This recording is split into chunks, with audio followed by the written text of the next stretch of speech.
Assalamualaikum warahmatullahi wabarakatuh. Kami dari kelompok 5, kelas 12 IPA 3, akan mempresentasikan hasil kerja kami yaitu tentang teks cerita sejarah. Pertama-tama, perkenankanlah anggota kelompok kami untuk memperkenalkan diri. Yang pertama, Rahma Saira, nomor absen 25. Yang kedua, Reza Rizwandipa, nomor absen 26. Yang ketiga, Rido Ananta, nomor absen 27. Yang keempat, Rizwa Anindya, nomor absen 28. Yang kelima, Rizky Berliana, nomor absen 29. Dan yang keenam, Salsabila Kotrunada, nomor absen 30. Pada presentasi kali ini, kita akan membahas mengenai unsur-unsur yang ada pada teks cerita sejarah. Di antaranya, 1. Perbedaan fiksi dan non-fiksi. 2. Ciri-ciri teks sejarah. 3. Kaidah kebahasaan. 4. Contoh dalam kalimat. Yang pertama, perbedaan fiksi dan non-fiksi akan dijelaskan oleh Rahma Saira dan juga Salsabila Kotrunada. Assalamualaikum warahmatullahi wabarakatuh. Nama saya Rahma Saira Mardiola Tri Prayudi dari kelas 12 IPA 3 absen 25. Di sini saya akan menjelaskan tentang perbedaan fiksi dan non-fiksi. Perbedaan fiksi dan non-fiksi dibagi menjadi 4, yaitu penggunaan bahasa, sumber, sifat karangan, dan bentuk karangan. Yang pertama adalah penggunaan bahasa. Jika non-fiksi menggunakan gaya bahasa yang denotatif, artinya gaya bahasa ini menggunakan kata yang sebenarnya tidak ditinggi-tinggikan sehingga lebih mudah dipahami karena non-fiksi lebih condong ke informatif. Sedangkan fiksi, penggunaan gaya bahasanya pada karangan ini adalah konotatif atau dilebih-lebihkan agar pembacanya memiliki emosi terhadap cerita tersebut. Yang kedua adalah sumber. Jika non-fiksi, karangan ini menggunakan sumber data yang real sehingga kebenarannya dapat dipertanggungjawabkan. Sedangkan fiksi tidak menggunakan data real karena hanya sebuah imajinasi dari seorang penulis. Yang ketiga yaitu sifat karangan. Jika non-fiksi, karangan ini memiliki sifat yang tidak direkayasa karena karangannya berdasarkan data dan peristiwa yang nyata. Sedangkan fiksi, karangan ini memiliki sifat ini hayalan karena di dalamnya hanya sebuah pemikiran yang diungkapkan oleh penulis sehingga tidak dapat dinyatakan kebenarannya. Yang keempat yaitu bentuk karangan. Jika non-fiksi, karangan ini berbentuk informatif karena data yang digunakan bisa berguna untuk para pembacanya. Sedangkan fiksi, karangan ini berbentuk rekaan karena di dalamnya hanya untuk menyampaikan perasaan atau yang diinginkan oleh penulis untuk membuat para pembacanya seperti mengalami peristiwa tersebut. Sekian dari saya. Wassalamualaikum warahmatullahi wabarakatuh. Assalamualaikum warahmatullahi wabarakatuh. Perkenalkan, nama saya Salsabila Kotrunada, absen 30, kelas 12 IPA 3. Di sini saya akan menjelaskan tentang perbedaan antara buku fiksi dan buku non-fiksi. Buku fiksi adalah jenis buku yang isinya berupa cerita yang sifatnya imajinatif. Jadi, untuk menuliskan buku fiksi tidak diperlukan adanya pengamatan, serta tidak perlu pula dipertanggungjawabkan kebenarannya, karena ide cerita yang ditulis berasal dari hayalan atau imajinasi penulis belaka. Biasanya dalam buku fiksi, bahasa yang digunakan berupa bahasa kiasan atau konotatif. Kisah narasi yang disajikan pada pembaca juga akan membuat pembaca mampu terlarut ke dalam cerita. Sedangkan buku non-fiksi adalah buku yang isinya tidak bersifat hayalan, alias kenyataan. Dijelaskan bahwa jenis buku non-fiksi ini memuat aneka kejadian sebenarnya dan bersifat informatif. Karena sifatnya yang bukan hayalan, maka untuk membuat buku non-fiksi akan diperlukan suatu pengamatan dan data. Sebab informasi yang termuat dalam buku non-fiksi ini harus dapat dipertanggungjawabkan. Secara umum, bahasa yang digunakan dalam buku non-fiksi ini berupa bahasa denotatif atau bahasa sebenarnya. Hal ini dimaksudkan agar pembaca dapat memahami maksud isi buku secara langsung dan mudah. Jadi, jelas bukan kalau buku non-fiksi ini dibuat berdasarkan pada pengamatan dan data, sehingga isi buku non-fiksi ini harus memuat fakta-fakta.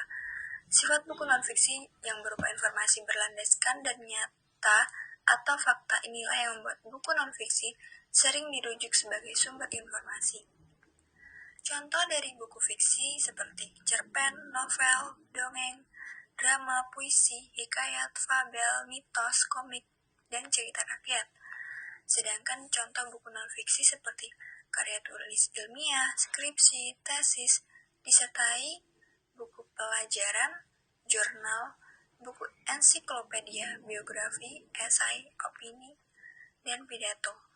Sekian dari saya. Wassalamualaikum warahmatullahi wabarakatuh. Lalu, yang kedua, untuk ciri-ciri teks sejarah akan dipresentasikan oleh Rido Ananta, nomor absen 27, disilakan. Assalamualaikum warahmatullahi wabarakatuh. Nama saya Ridwan Nata Putra, absen 27 dari kelas 12 IPA 3. Sini saya akan membahas ciri-ciri yang dimiliki oleh teks cerita sejarah. Yang pertama, disajikan secara kronologis. Kronologis adalah catatan kejadian-kejadian yang diurutkan sesuai dengan waktu kejadiannya. Kronologi dalam peristiwa sejarah dapat membantu merekonstruksi kembali peristiwa berdasarkan urutan waktu secara tepat.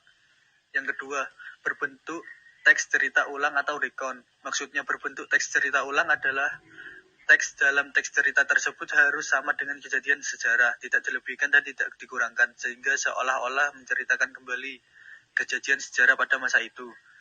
Yang ketiga, struktur teksnya adalah orientasi, urutan peristiwa, dan reorientasi.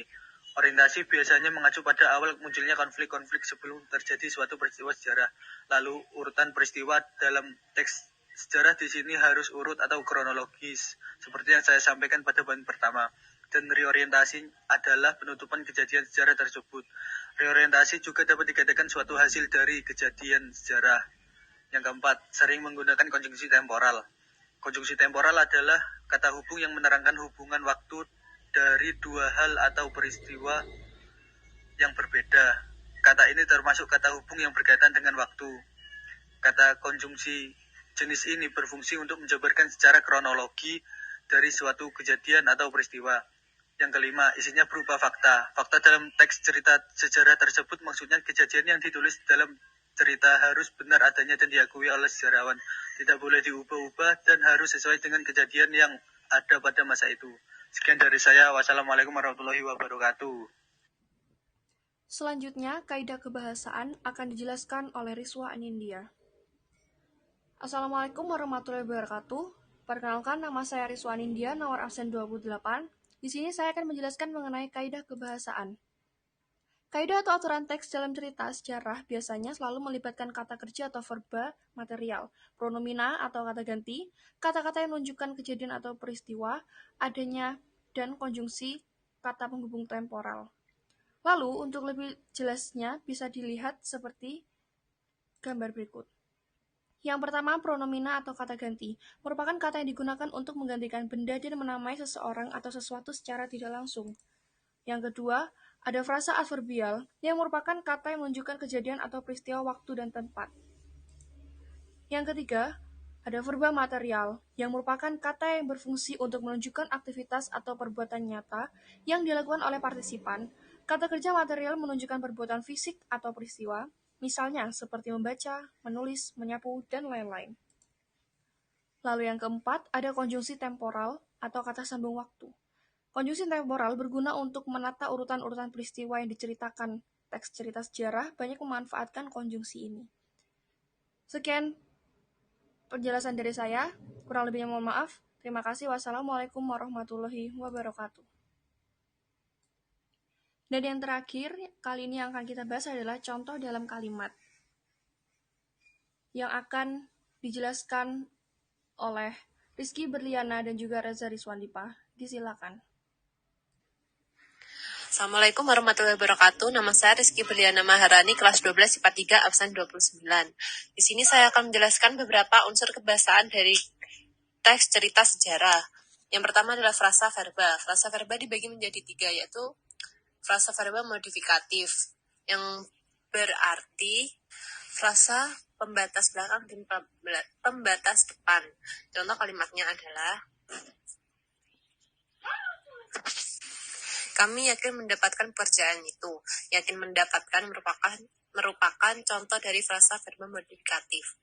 Selanjutnya adalah frasa verba koordinatif, yang berarti dua verba yang dipadukan dan menjadi satu dengan cara menyisipkan konjungsi seperti dan atau.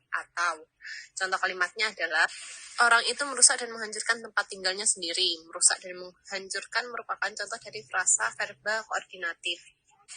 Yang selanjutnya adalah frasa verba apositif, yang berarti digunakan untuk kata keterangan yang disisipkan. Contoh kalimatnya adalah pekerjaan orang itu berdagang kain kini semakin maju. Berdagang kain merupakan contoh dari frasa verba apositif. Selanjutnya adalah frasa nomina yang dibagi menjadi frasa nomina modifikatif, yang berarti hampir sama dengan frasa verba modifikatif, tetapi untuk frasa nomina menggunakan kata benda. Contoh kalimat dari frasa nomina modifikatif adalah nenek tinggal di rumah mungil. Rumah mungil merupakan contoh dari frasa nomina modifikatif. Selanjutnya ada frasa nomina koordinatif atau tidak saling menerangkan. Contoh kalimatnya adalah Indonesia melakukan kerjasama dengan negara lain dalam sektor sandang pangan. Sandang pangan merupakan contoh kalimat dari frasa nomina koordinatif. Selanjutnya ada frasa nomina apositif. Contoh kalimatnya adalah nenek segera dilarikan ke rumah sakit sebab tiba-tiba pingsan. Rumah sakit merupakan contoh kata dari frasa nomina apositif. Selanjutnya ada frasa adverbia. Frasa adverbia dibagi menjadi frasa adverbia modifikasi. Contoh kalimatnya adalah Hayati terkenal sangat cantik di kampungnya. Kata cantik merupakan inti dan kata sangat merupakan pewatas atau pembatas. Selanjutnya ada frasa adverbia koordinatif atau yang tidak menerangkan. Contoh kalimatnya adalah uang yang diperoleh Samsul saat ini kurang lebih 2 juta rupiah. Kata kurang tidak menunjukkan lebih, kata lebih tidak menunjukkan kurang. Selanjutnya adalah konjungsi temporal. Konjungsi temporal dibagi menjadi konjungsi temporal koordinatif atau sederajat, yang berarti digunakan pada kalimat majemuk setara. Contoh kalimatnya adalah Ani merapikan tempat tidur, kemudian ia menyapu lantai. Kemudian merupakan contoh dari konjungsi temporal koordinatif. Selanjutnya adalah konjungsi temporal subordinatif atau tidak sederajat yang digunakan dalam kalimat majemuk. Contoh kalimatnya adalah sejak tahun 1950 perusahaan milik Anto telah diresmikan. Sejak merupakan contoh dari konjungsi temporal subordinatif. Sekian penjelasan dari saya. Mohon maaf bila ada kekurangan. Wassalamualaikum warahmatullahi wabarakatuh. Assalamualaikum warahmatullahi wabarakatuh. Nama saya Reza Rizwani Wahyudi, 12 IPA 3, absen 26 dari kelompok 5. Di sini saya akan menjelaskan tentang definisi dari verba material, verba mental, kalimat deskriptif, kalimat imperatif, dan kalimat interrogatif. Yang pertama adalah verba material. Verba material adalah kata kerja yang berimbuhan, yang mengacu pada tindakan fisik yang dapat dilihat secara nyata oleh partisipan yang melakukan sesuatu, yang bisa disebut aktor. Yang kedua adalah verba mental. Verba mental adalah jenis kata kerja yang mengekspresikan respon atau sikap seseorang terhadap suatu tindakan, keberadaan, atau pengalaman. Jenis kata kerja ini menerangkan tentang persepsi, afeksi, dan kognisi. Yang ketiga adalah kalimat deskriptif. Kalimat deskriptif adalah suatu kalimat yang di dalamnya terdapat penggambaran sifat-sifat ataupun ciri-ciri khusus suatu objek di mana sifat atau ciri tersebut menunjuk pada hal-hal yang dapat ditangkap panca indera manusia. Yang keempat adalah kalimat imperatif. Kalimat imperatif adalah kalimat yang bersifat memerintah atau memberi komando, mempunyai hak memberi komando, dan bersifat mengharuskan. Yang terakhir adalah kalimat interrogatif. Kalimat yang di dalamnya mengandung pertanyaan. Kalimat ini berfungsi untuk menanyakan suatu informasi kepada orang lain. Kalimat interrogatif bisa dibedakan menjadi 2, yaitu kalimat interrogatif yang membutuhkan jawaban ya atau tidak, dan kalimat interrogatif yang membutuhkan jawaban berupa informasi.